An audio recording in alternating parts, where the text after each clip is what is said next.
La entrevista del Telematutino 11, gente importante a tratar temas importantes. Nos acompaña una personalidad que no requiere presentación, el licenciado Ricardo Pérez Fernández, economista, politólogo, articulista, figura mediática.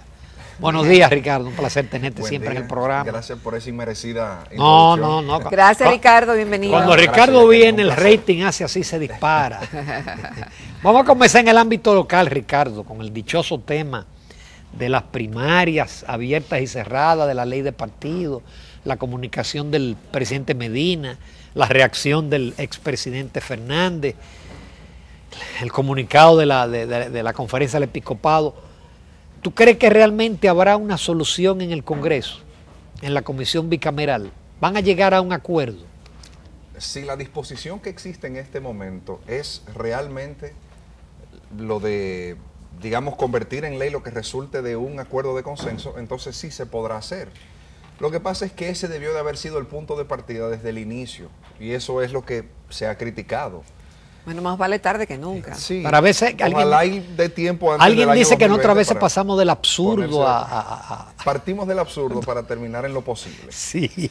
Entonces, hay que, al margen de la vía por la cual se comunica y de lo que se plantea para tratar de buscar el consenso de este proyecto de ley, yo pienso que es algo positivo que el presidente Medina haya desistido de su posición original y de que ahora solicite que se hagan las negociaciones pertinentes para ver si se llega a una solución de consenso.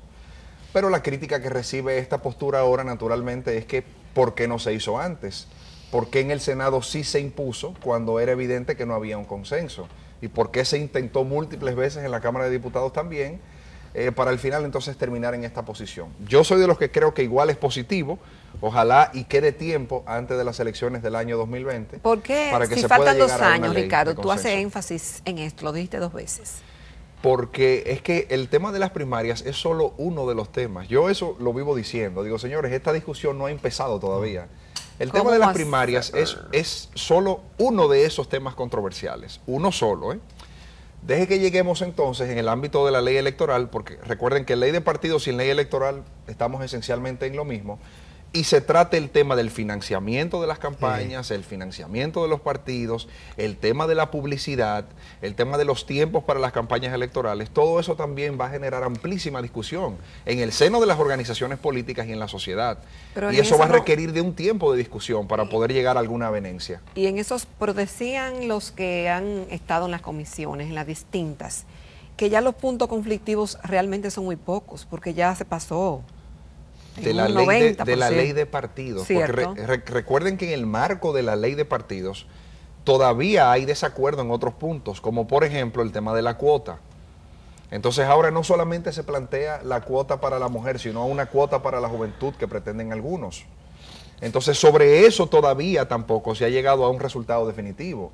Y está el tema del financiamiento, igual, cómo se reparte el financiamiento que viene del Estado, cómo se entrega. Pero en esa ¿cuál parte, es el proceso Ricardo, de fiscalización de los partidos? Yo creo que en esa parte todos van a estar de acuerdo de que no lo fiscalicen. Bueno, gobierno y oposición están de acuerdo que no lo fiscalicen. Bueno, y lo han expresado aquí en muchísimas oportunidades. Lo que pasa es que por primera vez, y yo me alegro mucho de que así sea, hay un involucramiento activo de la sociedad civil en la discusión de este proyecto. Yo creo que eso es algo muy positivo. Y cuando se toque ese punto, yo entiendo que habrán voces de la sociedad que lo van a criticar. Ricardo? Claro que ha pesado, por supuesto que sí. Porque en definitiva es una decisión congresional. Pero si esto hubiese sido un tema que se hubiese discutido en la intimidad del Congreso Nacional, tal vez ya hubiesen encontrado la forma de no aprobarla y de engavetarla de nuevo. Pero ahora hay toda una sociedad pendiente de lo que pasa con ese proyecto. Y esa es la diferencia. Y toda una sociedad que se ha pronunciado contra las primarias, abiertas o cerradas simultáneas. Por eso es que... Porque no es solamente la abierta, sí, es abierta o cerrada claro, simultánea. Lo que no puede haber es una ley que ordene a un partido político a celebrar sus primarias de una manera determinada, sino que los partidos tengan libertad de elegir ellos cómo quieren hacer su proceso para la escogencia de candidatos.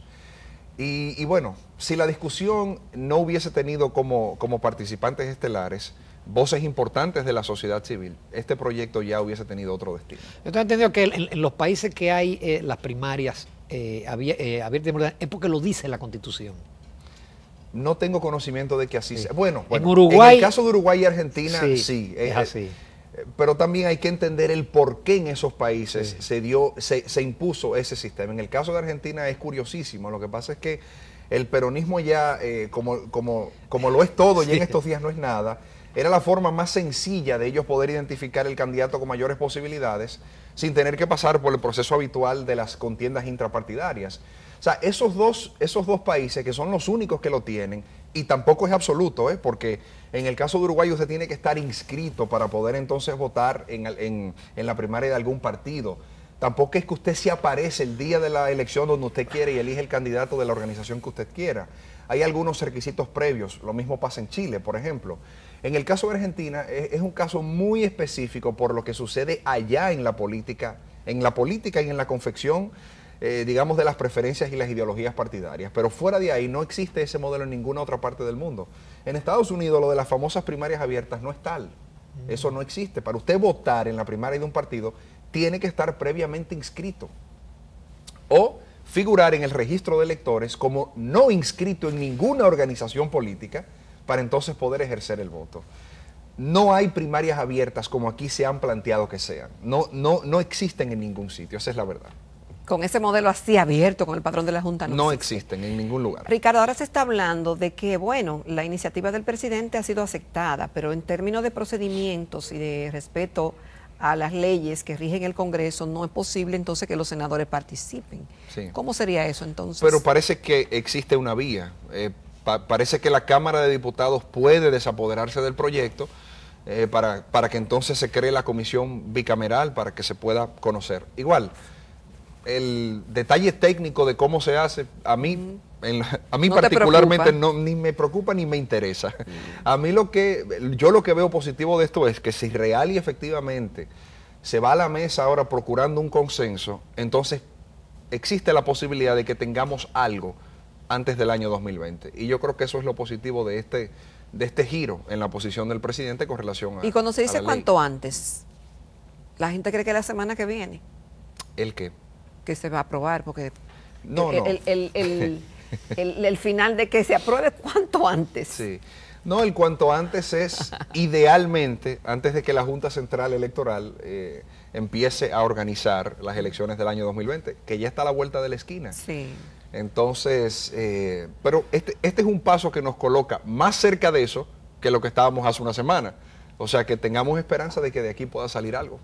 Ricardo, momentáneamente vamos a salirnos del patio y vamos al ambiente internacional. Más interesante. Sí, porque tú escribiste un artículo muy interesante sobre la salida de los Estados Unidos del llamado acuerdo nuclear con Irán, pero después de eso vino la mudanza de la embajada norteamericana en Israel y hemos visto en los últimos días un alza importante en los precios del petróleo. Ayer el Brent llegó a 80, el West Texas casi a 70 y pico de $2, y hay temores aquí en República Dominicana por el tema de la balanza de pago, el precio de los combustibles, etcétera. ¿Cuál es tu opinión sobre ese fenómeno, si es sostenible el aumento de los precios? A mí me parece que no es un fenómeno de largo plazo. No creo que hayan razones de fondo estructurales para justificar un alza del petróleo a largo plazo. Yo pienso que hay una prima que se agrega al precio del petróleo pero ¿cómo que siempre llega por incertidumbre. Ricardo, sí. Pero antes de irnos a eso, ¿tú puedes explicar por qué han subido los combustibles? Sí, claro. Entonces, cada vez que se da una decisión, que era lo que decía, y donde impera cierto nivel de incertidumbre, hay una prima que se le agrega a los precios de cualquier materia prima que esté dentro de la discusión que se esté teniendo. El petróleo es una de ellas. ¿Por qué? No solamente porque Irán es productor y estaba vendiendo su petróleo a los mercados internacionales, sino porque esa es la ruta a través de la cual se transporta la mayoría del petróleo que sale de Medio Oriente. Entonces, la incertidumbre, ¿por qué se genera? Bueno, porque hay cierta especulación en algunos sectores de que esto podría desencadenar un enfrentamiento de tipo militar. Y si eso sucediera, entonces se podrían interrumpir las rutas de abastecimiento y transportación de ese petróleo. Pero no se han interrumpido hasta ahora. En lo absoluto. En lo absoluto, no se han interrumpido. Y de hecho, al día de hoy, Irán todavía puede vender su petróleo a los demás países que son signatarios del acuerdo, que no es solamente Estados Unidos. Aparte de eso, recuerden que desde hace un tiempo, algunos países miembros de la OPEP habían estado controlando su oferta precisamente para provocar un alza en el precio del petróleo. Cierto, no se le había dado. Exacto. Entonces, ese es un elemento. Si el precio sube, y ahora sube por un asunto especulativo, van a pasar dos cosas. Los países que habían restringido su oferta, pertenecientes a la OPEP, van a salir. La van a liberar, van a aumentar su oferta, porque naturalmente hay que aprovechar los precios altos, número uno.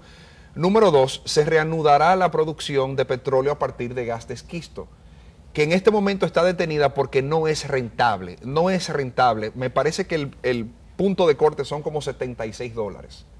No es estable por debajo de ese precio producirlo, pero ya por encima sí.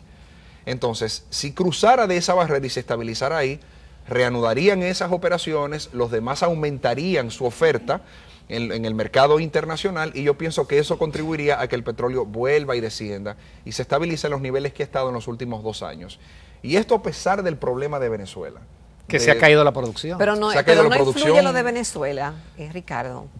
A ver, podría influir, pero yo entiendo que no, porque al menos que sea un desmoronamiento catastrófico, que tampoco parece que estamos en esa situación, la producción de petróleo a partir del gas de esquisto es muy, pero muy significativa. Y si eso se reanudara pero plenamente, tú dices que tiene que ser de podría 76 en sustituir, adelante, como está ahora, podría sustituir la falta de oferta que exista, o por el desmoronamiento de la infraestructura de Venezuela, o porque efectivamente el petróleo iraní no puede entrar en los mercados internacionales. O sea que yo entiendo que no hay elementos estructurales ni de fondo de largo plazo que justifiquen un aumento sostenido en el precio del petróleo a nivel internacional. Ojalá, porque el presupuesto de este año está hecho sobre la base de $49, 48 y pico dólares, el West Texas. Yo creo que eso fue un poco... muy optimista, ¿verdad? Sí, fue muy optimista. Fue muy optimista. Pero tampoco creo que el precio de $80 por barril sea un precio donde se vaya a estabilizar ahora el petróleo para su venta. Yo pienso que no. Además, que no el país soportó precios de 120 y 150. Pero con otras condiciones, entre comillas, porque existía el acuerdo del Petrocaribe. Exacto. Y habían algunas condiciones especiales, hasta $150 el barril. Claro, 147. Sí, claro. Pero... el gobierno debió subsidiar en ese momento, el déficit aumentó. Ricardo, nos vamos a una pausa comercial, con tu permiso de los amables televidentes. Volvemos con muchísimos temas de interés con Ricardo Pérez Fernández.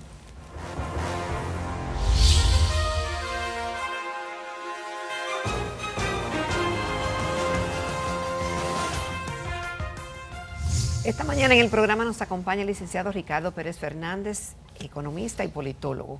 Ricardo, una gran noticia es el establecimiento de relaciones diplomáticas de la República Dominicana con la República Popular China. Obviamente, amplios sectores del país han estado de acuerdo con esa decisión que tomó el presidente Danilo Medina. Pero en el día de ayer, ya oficialmente, los Estados Unidos, que había dicho que se había filtrado la información de que no ve con buenos ojos este establecimiento de relaciones, el señor Robert Copley, como encargado de negocio, manifestó la preocupación que existe en Estados Unidos por el tema del medio ambiente y por los derechos laborales con el restablecimiento de estas relaciones. ¿Cómo tú ves eso? Es meramente protocolar. El expresar preocupación es algo que se estila en el mundo de la diplomacia, para expresar, digamos, un desacuerdo light con alguna decisión. Y es natural que lo tengan. O sea, es un país que es un rival de dimensión global de los Estados Unidos, que, intenta sembrar sus influencias en un país muy cercano a Estados Unidos. Es natural que así sea. Pero esto es, número uno... Esa preocupación, Ricardo, en el mundo diplomático la expresan los grandes. Claro. Pero porque los chiquitos como nosotros no expresamos, exacto, no estamos opinando. Nosotros podemos expresarla, pero no significa nada. Esto se toma como una advertencia de algún tipo, no necesariamente una advertencia que desencadene una acción concreta, pero es un manifiesto claro de que Estados Unidos no está de acuerdo, o no que no está de acuerdo, que no necesariamente ve con buenos ojos la forma o el momento en que se haya hecho. Eso es todo. O que quería que le preguntaran, tal vez. Es muy probable que querían que le preguntaran. Oh, Dios. Y es normal que así sea, que eso esperen. Ahora también, esto es culpa de ellos, de cierta manera. Porque lo que sucede de Estados Unidos, porque lo que sucede con República Dominicana y China viene sucediendo en América Latina en la última década. Claro. Ahora, ¿por qué?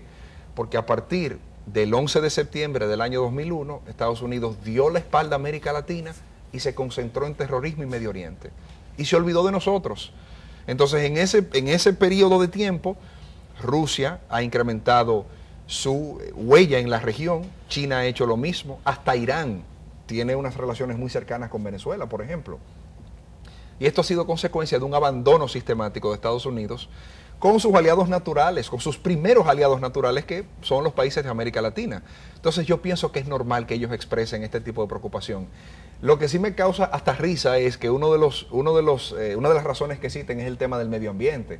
Yo pienso que en la presidencia Trump eso es un tema que deberían como de no tocar mejor, porque, a ver, rescindir o desentenderse absolutamente del Acuerdo de París y luego decir como una posición oficial de Estados Unidos que preocupa el tema del medio ambiente, yo creo que es una inconsistencia que salta a ojos de cualquier observador de los temas internacionales. Pero fuera de eso no veo ninguna otra situación por la cual haya que preocuparse mucho.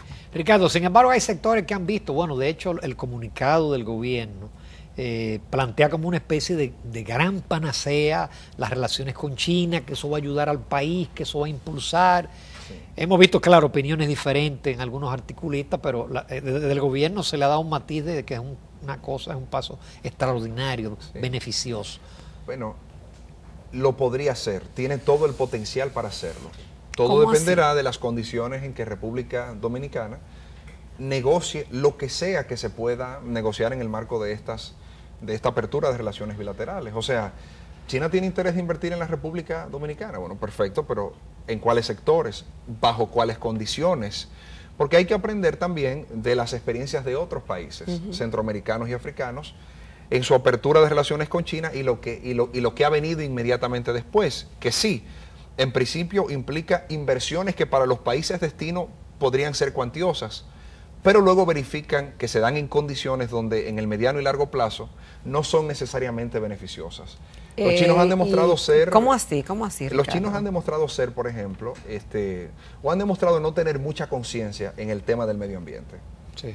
Y esto, aparte de que, o sea, esto al margen de que digamos que Estados Unidos en este contexto no debería estar mencionando eso, la verdad es, y se ve con todas las operaciones mineras en África, que no tienen mucho respeto ni conciencia por este tema. Nosotros somos una isla. Nosotros sí tenemos que tener necesariamente conciencia sobre ese tema si vamos a procurar nuestra supervivencia a largo plazo. Y eso, por ejemplo, es uno de los temas. Las condiciones financieras a través de las cuales se puede acceder a algún que otro crédito que pueda ofrecer China, por ejemplo, para proyectos de desarrollo puntuales. También con eso habría que tener cuidado, a ver cuáles son las condiciones en que se pueden hacer, cuáles otros proyectos tienen, por ejemplo, el interés China de invertir, de desarrollar en la República Dominicana y en cuáles condiciones. Nosotros como país tenemos que aprovechar todo lo que pueda significar generación de empleos de calidad para los dominicanos. No importa de dónde venga eso, no importa a quién no le guste. Todo lo que pueda significar generación de empleos de calidad para este país tiene que ser abrazado como causa. Pero tenemos que tener cuidado por concentrarnos mucho en cosechar beneficios de corto plazo, entonces luego sacrifiquemos nuestra posición y nuestros intereses de país a mediano y largo plazo. Porque no se corre el riesgo de que lo que queda de manufactura dominicana sea aniquilada con las importaciones baratas de China. Si no se establecen acuerdos claros en ese sentido, claro que sí. Porque ya sin relación hay una balanza súper deficitaria. Porque lo que dice Estados Unidos en materia de la situación laboral, de lo de las leyes laborales, tiene todo el sentido. Ha sido la queja con todos los países que tienen algún tipo de acuerdo con China. Y es que allá no se respetan las leyes laborales que sí se respetan en Occidente. Y que además imponen una carga tanto de límites de tiempo como de prestaciones laborales. Los chinos duermen en las mismas factorías. Y no respetan el tema de la edad, ni otros elementos de los códigos laborales de Occidente que imponen una carga adicional al empresario de Occidente. Entonces eso naturalmente que en el ámbito de la competencia presenta una situación de competencia injusta y ahí podrían venir problemas. Pero viéndolo así, Ricardo, entonces vale la advertencia que hace el encargado de negocios de la Embajada de Estados Unidos. Claro que sí, tiene esos dos elementos que él menciona, son dos elementos que real y efectivamente tienen que observarse con cautela en lo que sea que nosotros terminemos fijando como proyectos conjuntos con China, ahora en el marco de esta nueva relación bilateral. Lo que choca es que en un gobierno de Trump, donde Estados Unidos se ha distanciado del Acuerdo de París, lo ha renegado, se menciona el tema de medio ambiente como un tema que preocupa a Estados Unidos, cuando su propio presidente naturalmente tiene una agenda contraria a esta. Eso es lo que choca de esa declaración. Volvamos al patio, Ricardo. La situación de los partidos políticos. El PLD, Danilo Medina, Leonel Fernández. Que hasta ahora la punta del iceberg ha sido lo de las primarias, ¿no? Pero tenemos que, en esta semana también explota en el PRM, sí, que Hipólito Mejía y su equipo no firman los papeles para declarar ya oficialmente a los ganadores. Sí. El Reformista tiene este fin de semana, el equipo de Quique tiene convención, y ya el otro grupo denunció que él sacó 1000 y pico de... Sí. Es decir que si cogemos todos los 3 principales partidos de República Dominicana, está en una situación difícil. Sí. Estamos en las vísperas de una crisis del sistema de partidos. Yo siempre he dicho que podría ser, pero no en un corto plazo. Porque para que haya una crisis de partido tiene que darse lo siguiente como primera condición: que la ciudadanía les retire el apoyo a esos partidos políticos. Y a partir de ahí entonces se genera una crisis que obliga a la reinvención institucional. Eso no necesariamente está pasando. Sí hay situaciones de conflicto interno en el seno de esas organizaciones que mencionas, en el PRD también lo hay, sí, no lo mencionamos, pero eso no necesariamente significa que eso vaya a degenerar, por lo menos en el corto plazo, en una crisis para esas organizaciones. Cuando se ven las encuestas, es cierto que ha crecido el segmento de la población en la República Dominicana que dice no identificarse con ningún partido político y querer una opción diferente. Es verdad. Pero también es verdad que siguen identificándose a esos mismos partidos políticos como opciones, sí, como opciones y como los receptores de la simpatía de una amplia mayoría de la población de la República Dominicana. O sea que todavía no creo que estemos a la puerta de una crisis de partido que de repente pueda, digamos, dar pie a la candidatura exitosa de un outsider. Eso podría darse, pero no necesariamente en el corto plazo. O que en el año 2020 terminemos con un escenario que no seamos capaces de imaginar ahora. Llama la atención que en las encuestas el nieto de Trujillo tiene más puntuación que algunos candidatos del PLD. Sí, sí. Bueno, es lo novedoso. Además, él tiene 4 sí, y Renaldo salió con 0,5. Sí, hay un elemento de morbo que se agrega a eso, ¿verdad? Por el apellido y por toda la controversia que se ha generado en torno a su puesta en escena, que yo entiendo que se refleja en esa puntuación. Pero al final vemos los números y es la misma historia. El PLD sigue siendo el partido principal del sistema, el PRM está en segundo lugar, y el PRD y el Partido Reformista se debaten ahí, se disputan ese cuarto lugar en términos de preferencias de la población. El PLD va a pasar también, como tú dices, de lo absurdo a lo... Va a llegar a un acuerdo, a haber un acuerdo final entre Danilo Medina y Leonel Fernández. Si el interés primordial es preservar el poder, no hay otra alternativa. Van a tener que llegar a algún tipo de entendimiento donde se pueda presentar una candidatura que sea fruto de los deseos de la militancia del PLD. No hay otro camino. Pero se están lanzando ya precandidatos. Sí, y qué bueno, o sea, eso está muy bien. Ojalá y todos hicieran lo que hizo Francisco Domínguez Brito, por ejemplo, que yo esa decisión la aplaudo. Decide lanzar su precandidatura presidencial, perfecto, renuncia de la posición pública, para que no haya ni siquiera conjeturas de que se podría estar mezclando un rol con el otro. Eso está muy bien. Ojalá y salgan muchos otros precandidatos del PLD. Eso le hace bien a la democracia interna y a la democracia en sentido general. Pero sin embargo las encuestas lo que sitúan es Danilo Medina, Leonel Fernández y tercer lugar Margarita Cedeño. Así es. Y los otros no acaban de crecer. Claro, sí, no han arrancado, pero... Sí, pero esas son las 3 figuras del PLD. Y yo pienso que eso está fuera de toda discusión. Así es. Definitivamente. Sí. Ricardo Pérez Fernández, muchísimas gracias por tu participación, como siempre, brillante. Y te esperamos pronto. Gracias, siempre que me invites. Gracias, Ricardo. Gracias, Ricardo. Mucho gusto. Nos vamos a comerciales. En el próximo segmento vamos a conversar con la licenciada Norma de Vargas, quien es ejecutiva principal del cementerio Puerta del Cielo.